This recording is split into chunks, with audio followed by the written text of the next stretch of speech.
Good morning. Hey, welcome to VIUU, otherwise known as Vashon Island Unitarian Universalist. My name is Kirk.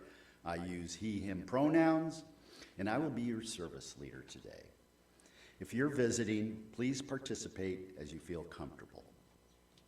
You're invited to stay and introduce yourself in conversation following the service. Our congregation is committed to individual freedom of belief, welcomes diversity, seeks to promote a sense of community, and fosters religion, which enriches the spirit. We are a mostly lay-led community, strengthened and enriched by weaving together the volunteer contributions of members and friends. Our community is supported and guided by our minister, Reverend Victoria Poley. Where is she? There she is, over there to the right. My right, your left. Okay, we are going to start with announcements today. As we will be ending our service by joining in a candle lighting ceremony. Woo-hoo. So, regarding the announcements, if you have an announcement to share related to a VIUU activity, please come up and form a line along the side of the sanctuary or in the middle of the sanctuary. So announcements and then the land acknowledgement, yeah.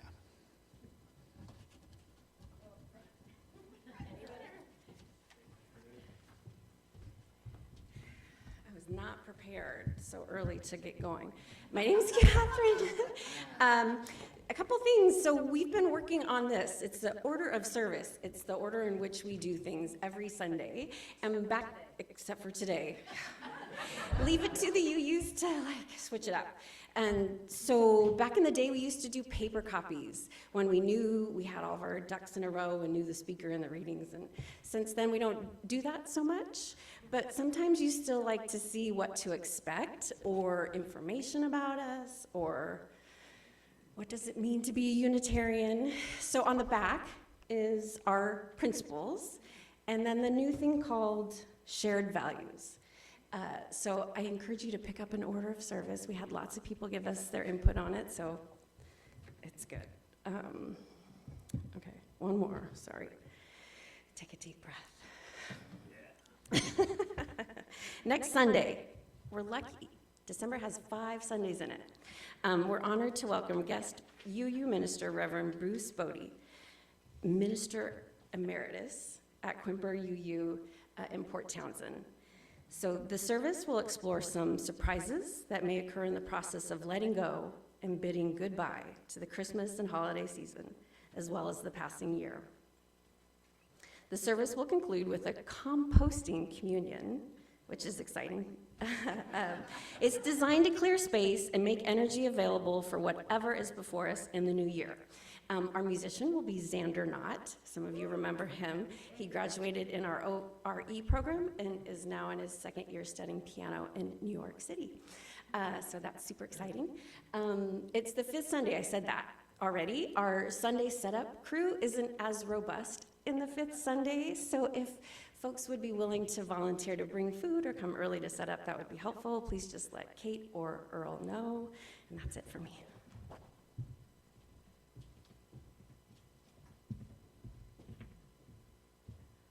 Good morning, I'm Vicki. I was asked to bring Christmas cards so we could each sign one to send to Maya and her husband. Now we find out it's also her birthday this week. So there's a birthday card over there that lots of people have signed, and I have a gazillion, thanks to grannies. I'm gonna pass these around, try not to drop them.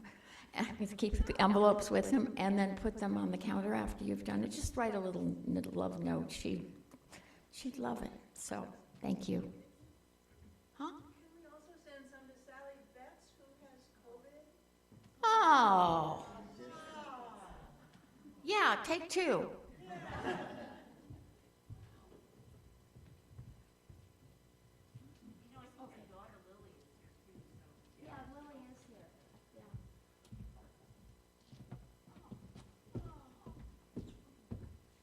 Just a little more news about Maya. I heard from Dennis yesterday that she can now walk with a walker. She couldn't even walk before. And when I visited her on Wednesday, she said that she was getting really strong and she could move her legs in bed. I mean, this is how weak she's been, so this is fabulous. And she also has ordered a cat. And this is a really hopeful thing for her. It's really cool because she's got something to look forward to, a little kitten that won't be, maybe from a current litter, but might be from a January litter, which might match better her recovery. But and Beth has a sign-up sheet. Dennis is going to be going to an Airbnb in Auburn for obvious reasons. The commute is a long one. And so there's a sign-up sheet for this week only. For Dennis, every other night. Not a lot of people needed, so you might consider doing your last little push this year for her. Thanks.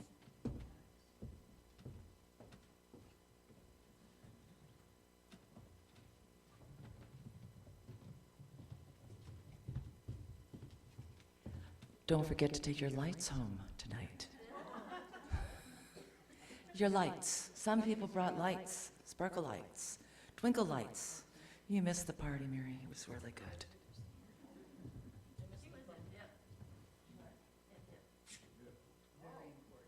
She had an excuse. Getting cats ready. Thank you. Herding cats. Any other announcements? None. Thank you for sharing your announcements. As we begin our service, please take a couple of breaths to become fully present. Relax and bring your attention into this moment of communal reflection and sharing.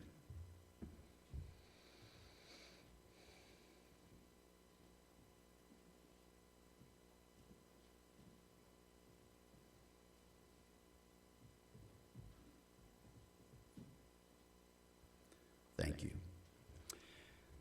Land acknowledgement. We acknowledge that we are on the traditional homelands of the Swabash Coast Salish Native people. The Puyallup people have lived on and stewarded these lands since beginning of time and continue to do so today. We recognize that this land acknowledgement is one small step toward true allyship, and we commit to uplifting the voices, experiences, and histories of the indigenous people of this land and beyond. Today, we are celebrating the Christmas holiday, a time when we deal in myth and metaphor and a little magic too, as we celebrate and sing together. Reverend Cecilia Kingman, who I know because she was at EUUC when I was a member there, reminds us that Christmas carols have been written and rewritten for hundreds of years. I might know different words than you. I might love the old words even though I don't understand them or I have a different belief now. It's all welcome here tonight. Please sing whatever lyrics you know or that bring you comfort and joy, or hum along. Join me now to rise in spirit, embody your spirit, to join in our musical call to worship. It's hymn number 235, Deck the Halls, an old favorite in the Gray Hymnal. Take it away, Leslie.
Right, I think that's one of the first times I've sung that line of strike the harp and join the chorus, and it's been true. I'm Reverend Victoria. I use she, her pronouns. And today I'm wearing my red Christmas jacket to symbolize the love that is at the heart of this holiday, or holy day, in which we celebrate hope restored, faith renewed, and the birthing of new life and beginnings from out of the abundant and holy darkness of our longest night. Our opening words are by Reverend Linda Hart and speak to the Christmas story. This is called A Moment of Rest from Our Journeys. The travelers had come a long way and had a long way yet to go. Unable to come off the donkey without her husband's assistance, and with the grace of a large stone, still she came down, one hand to her back, feeling the ache through her body. The child in her belly kicked and made her draw a quick breath. Leaning heavily on Joseph's arm, Mary picked her way along the path. Others on the road had told them that here they might find a spring with water so cold it would hurt their teeth.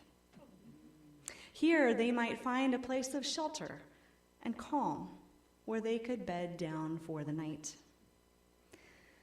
Here we come too, to find a moment of refreshment and rest from our journeys, from this long year. No matter where you are going on your journey, no matter if it is your choice to go, or if you left by faraway edict, no matter if you carry a burden or the deepest of joys, no matter how weary and thirsty you are, pause here. Take a quiet breath. Rest in peacefulness. Be renewed and restored. For in a short while, the journey will continue with its worries and troubles and joys and promise. Until then, let us join together, minds and hearts, in worship. Let's welcome Tish and Mark Canet to come up and light our flaming chalice, whose flame symbolizes hope in hard times.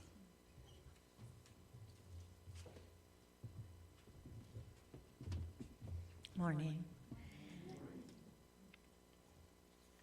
If you have your own chalice or candle at home, please light it as I read this chalice lighting words by Reverend Linda Hart, this night of mystery. We kindle a small flame in the dark of the year, remembering the promise of life abundant, of a possible peace. We pause on this night of mystery to tell the stories, to sing the songs, and to bring more light into the world.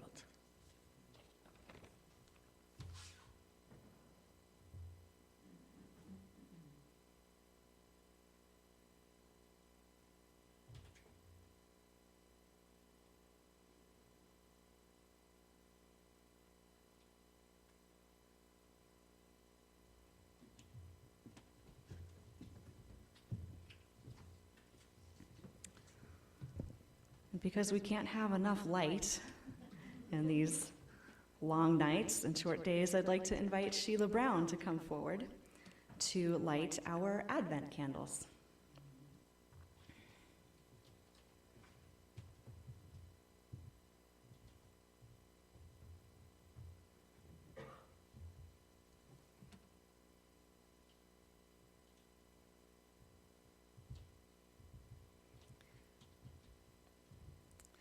For each of the 4 Sundays before Christmas, many Unitarian Universalists light candles on the Advent wreath as a tradition retained from our Christian Protestant origins.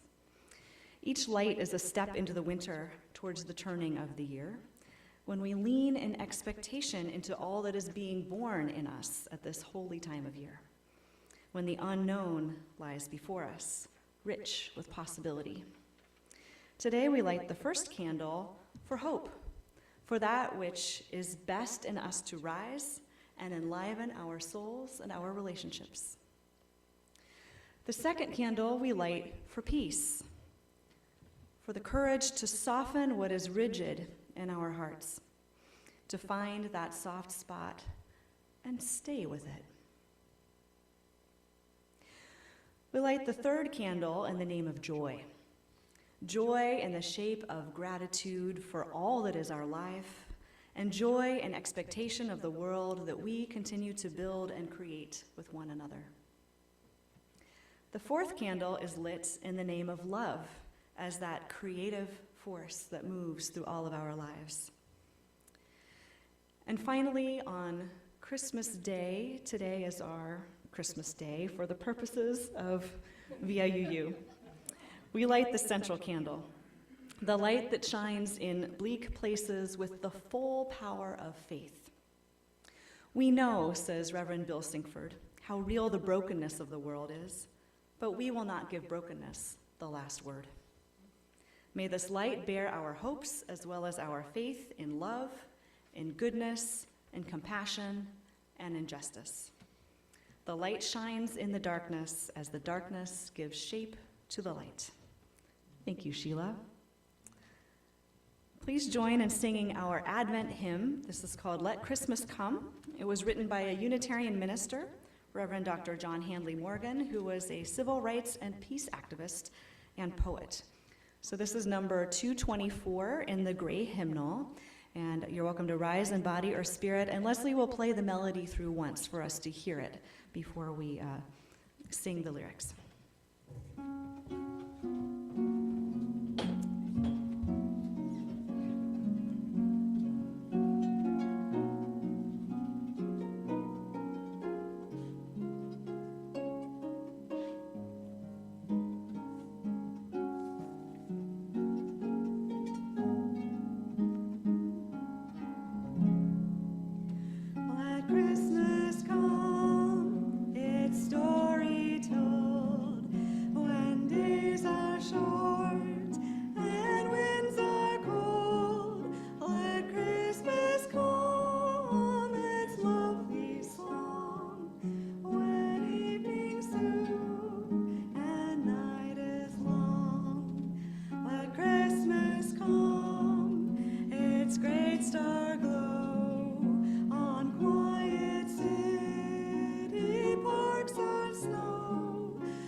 Christmas come.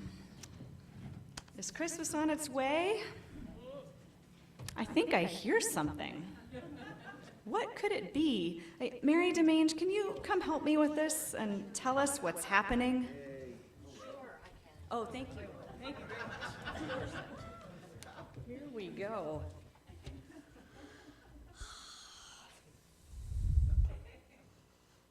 "'Twas the night before Christmas, when all through the house not a creature was stirring, not even a mouse.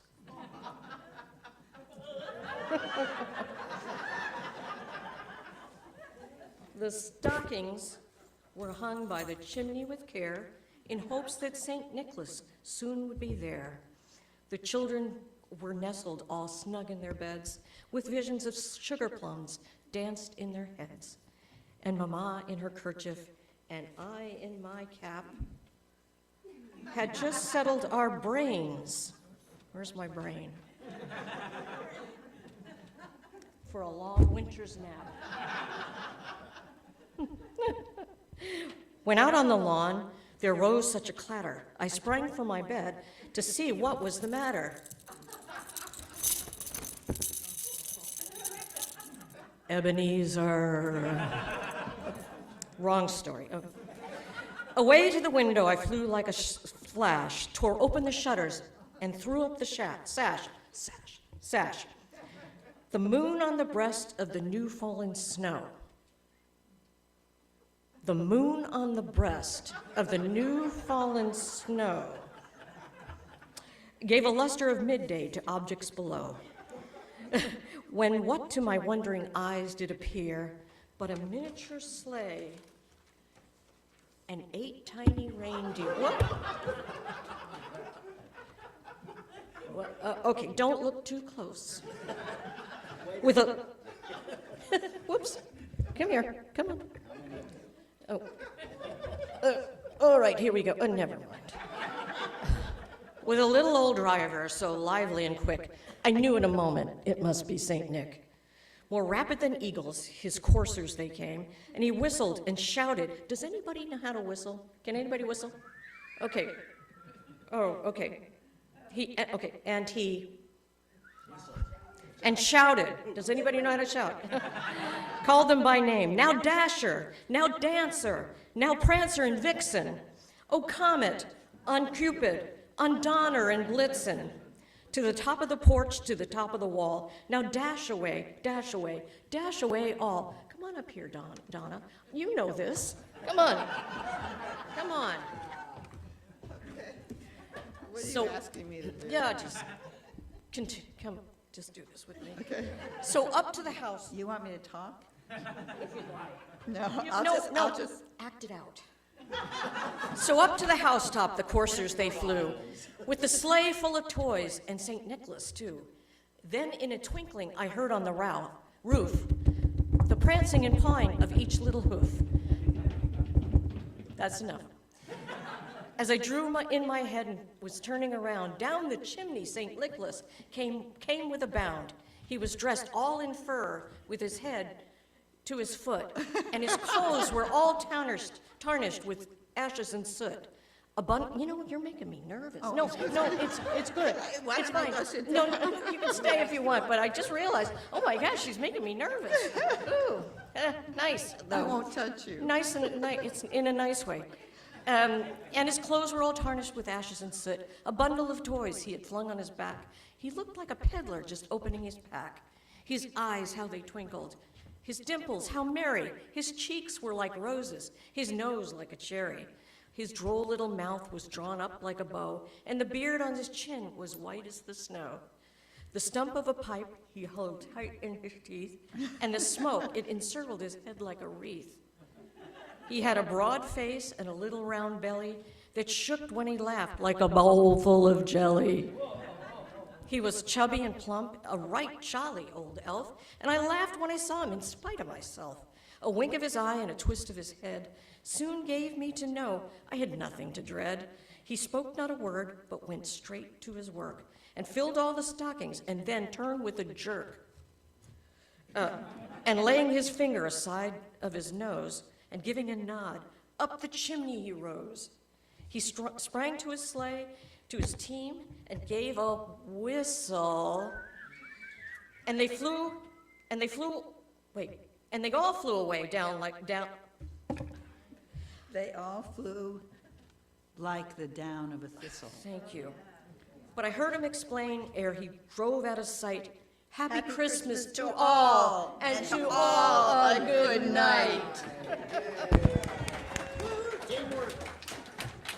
I forgot to credit Clement Clark Moore. Okay. Oh, I need the mouse and the brain because they're my cat's toys. Whew. I think Christmas just came. Let's all sing a song to welcome St. Nicholas. This is Up on the Housetop. The lyrics will be on screen. Just give us a moment, and you're welcome to rise or stay seated as you wish to welcome Santa Claus and the sleigh.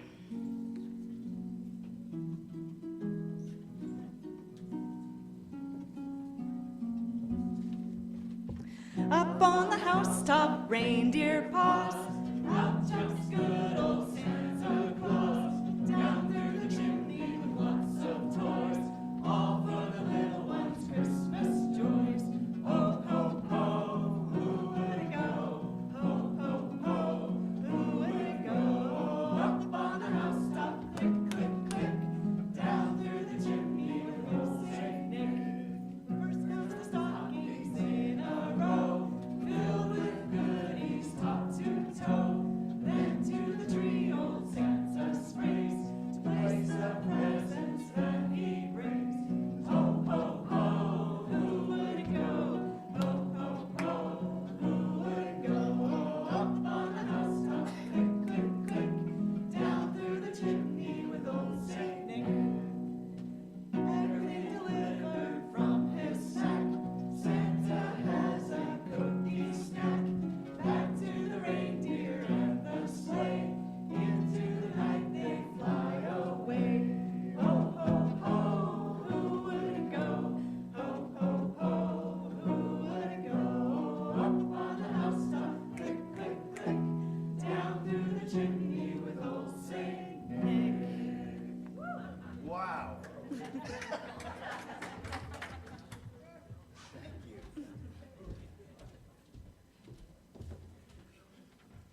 I may say, that was rousing.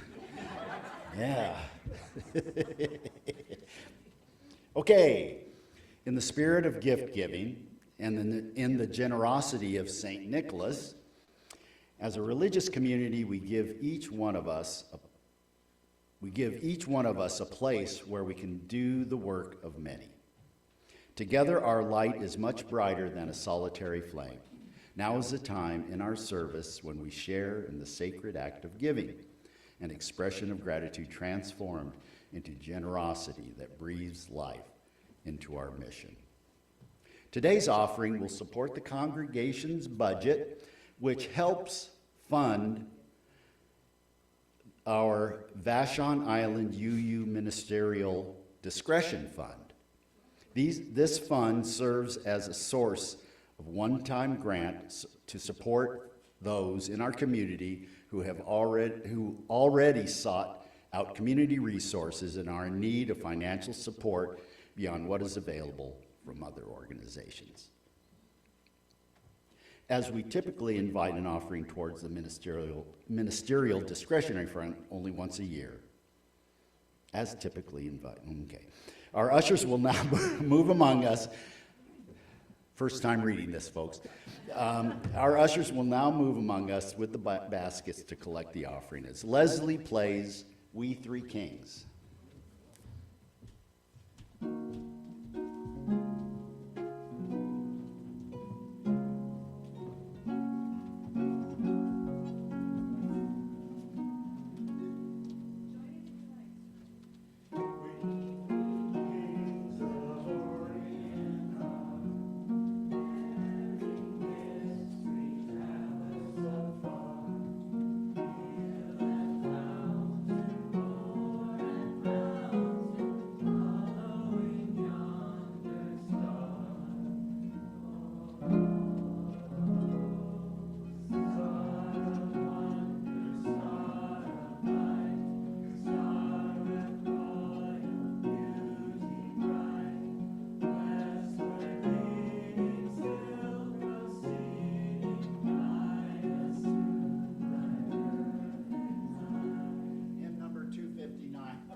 Thank you, Leslie. We will now, there is a love.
Amongst the kitsch and the constant jingle of Christmas classics, from the sentimental to the sublime, it can be easy to lose the spirit of the season.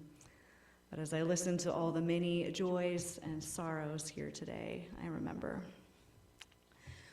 I've been carrying around a reading with me by Kendall L.R. Gibbons, and his take on the holiday is this: Christmas is subversive. He writes, "One of the great things about Christmas is that it is a sturdy holiday. Christmas doesn't wimp out when times are hard. It comes anyway, even if there are hardly any presents, even if there isn't much food to make a feast with, even if you're sad, even if the world around you is at war, even if you are living in fear and danger and oppression, Christmas still comes. And when it comes, Christmas is subversive.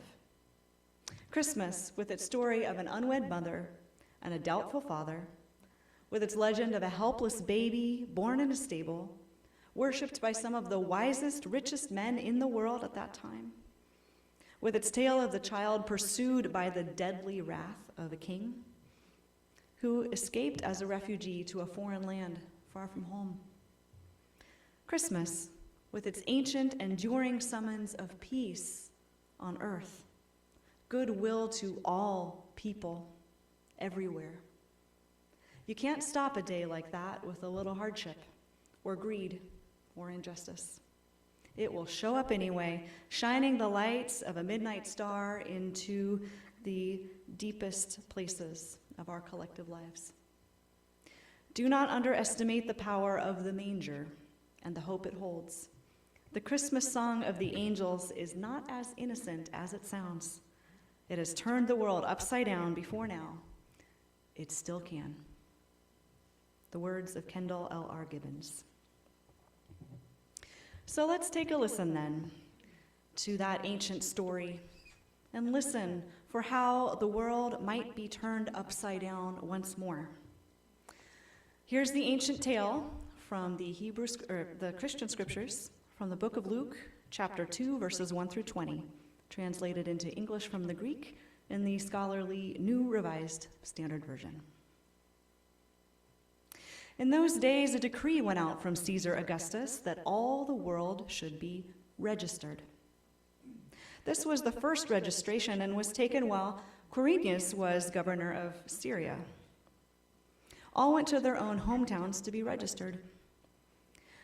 Joseph also went out from the town of Nazareth in Galilee to Judea, to the city of David called Bethlehem, because he was descended from the house and the family of David. He went to be registered with Mary, to whom he was engaged and who was expecting a child. While they were there, the time came for her to deliver her child, and she gave birth to her firstborn son and wrapped him in bands of cloth and laid him in a manger, because there was no place in the guest room. Now in that same region, there were shepherds living in the fields, keeping watch over their flock by night. And then an angel of the Lord stood before them, and the glory of the Lord shone around them, and they were terrified. But the angel said to them, "Do not be afraid, for see, I'm bringing you good news of great joy for all the people. To you is born this day in the city of David a Savior, who is the Messiah, the Lord. This will be a sign for you. You'll find the child wrapped in bands of cloth and lying in a manger." And suddenly there was with the angel a multitude of heavenly hosts, praising God and saying, "Glory to God in the highest heaven, and on earth peace among those whom he favors." Guess he was a possessive God. When the angels had left them and gone into heaven, the shepherds said to one another, "Let us go now to Bethlehem and see this thing that's taken place, which the Lord has made known to us." So they went with haste, and they found Mary and Joseph and the child lying in the manger. And when they saw this, they made known what had been told to them about this child, and all who heard it were amazed at what the shepherds told them. And Mary treasured all these words and pondered them in her heart. the shepherds returned to the fields, glorifying and praising God for all that they had seen and heard, just as it had been told them. And that is the ancient story of the birth of Jesus. Please join me in singing Joy to the World, hymn number 245. You're welcome to rise in body or spirit.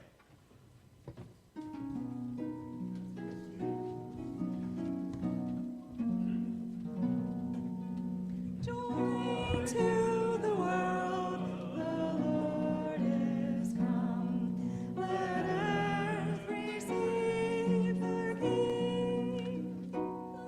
Let every heart prepare him room, and heaven and nature sing, and heaven and nature sing, and heaven and nature sing.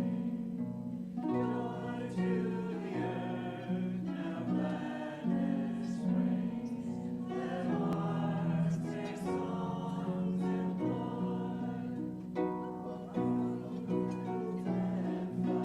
And floods from hills and plains, repeat the sounding joy. Repeat the sounding joy.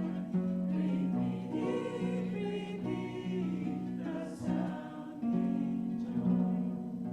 No more lessons and sorrows grow, nor thorns infest the ground. Righteousness is glory shown, as far as love is found, as far as love is found, as far as love is found.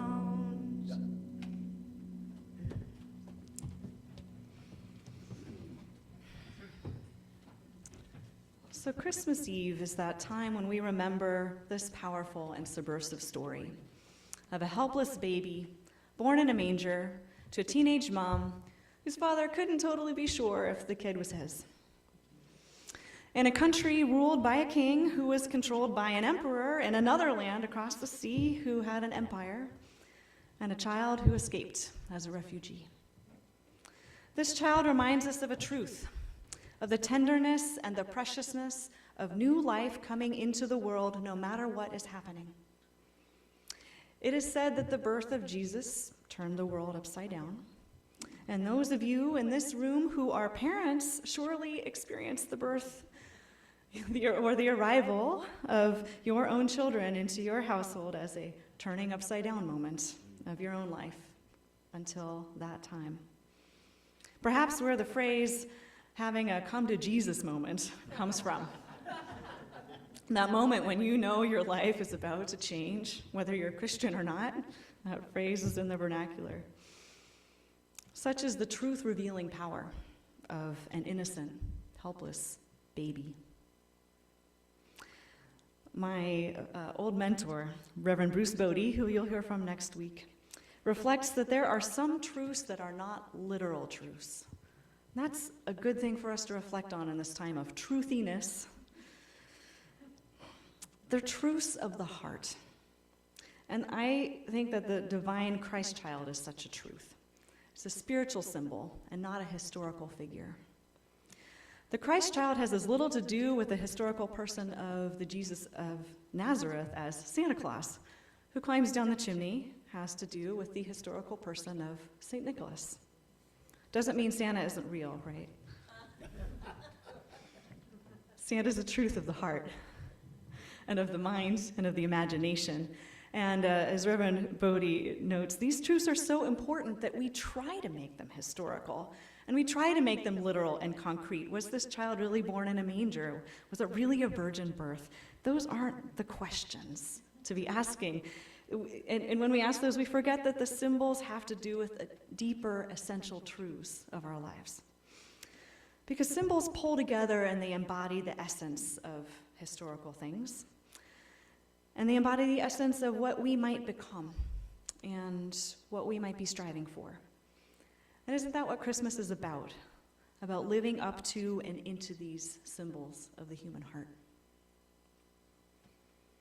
Well, I appreciate Reverend Bodie's reflections on this, because whether they're symbols or historic persons, so many of us love Santa Claus and the Christ child, no matter what religious backgrounds we come from or from secular backgrounds. And this love moves many of us to open our hearts with joy and gratitude and give generously, because that's what Jesus and St. Nicholas did. So Santa Claus and Jesus represent truths of the heart, which are to be kind and to be generous. And Jesus also, in particular, represents a truth that we need to fight back against injustice, to tell the truth, and care for those who are marginalized and oppressed. Over the past 20 centuries, the Christ has become a symbol of the ideal human guide who carries aspirations. And the people, the culturally Christian people of each era, have projected what they have most needed for inspiration and guidance onto that symbol of the Christ. So the Christ has been called in various centuries and eras Rabbi, Son of Humanity, Universal Human, Teacher of Common Sense, Poet of the Spirit, Bridegroom of the Soul, Light of the World, and many other names.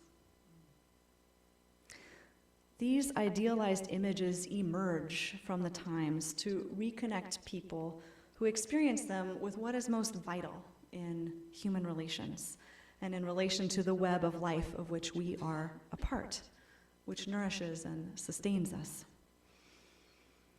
And at Christmas time, in the season of the heart, we call on the image of Christ in the manger as the child, that most tender and vulnerable and innocent state of being a human person, utterly dependent on parents, siblings, guardians, for care, for milk, for shelter, utterly interdependent with all children, human and other than human, in the world. It is said that the other than human beings, the animals, the birds, the hay, the straw, were there to welcome Jesus into this world as well.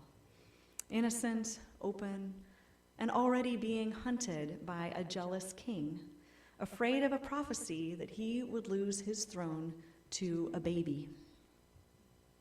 Such is the power of innocence. Perhaps there are other jealous types of kings and tyrants in this world who might well be afraid of losing their power to innocence, to wonder, to the freshness of new life, of new ideas, of people inspired in such ways. So on this Christmas Eve here, we recognize that now, as then, people who are unregistered, undocumented, who have traveled far for refuge, for work, for sanctuary, for visas, are at risk here in America. At risk from poverty and political persecution based on their identities. In our UU congregations in states like Idaho, we're already organizing to bring families to states where people can receive gender-affirming care, where people can receive reproductive health care. Following a star of hope. These are our people. They are immigrating to Washington State, praying that their lives may be reborn, that opportunities for care, for work, shelter, and community will be abundant here. Following hope for a better life, people are moving across the United States these days to places like ours. We have an opportunity here to live our mission, which we say nearly every Sunday, which is that we create sanctuary. And you, like the Magi, many of you have gone into the community this season bearing gifts this winter. Not frankincense and myrrh, probably, maybe some of you. More likely shelf-stable foods for the food bank, warm clothing, hygiene products for those who are houseless, like Mary and Joseph and their baby were that night. Some of you come today bearing grief and longing for family and friends who won't be home for Christmas.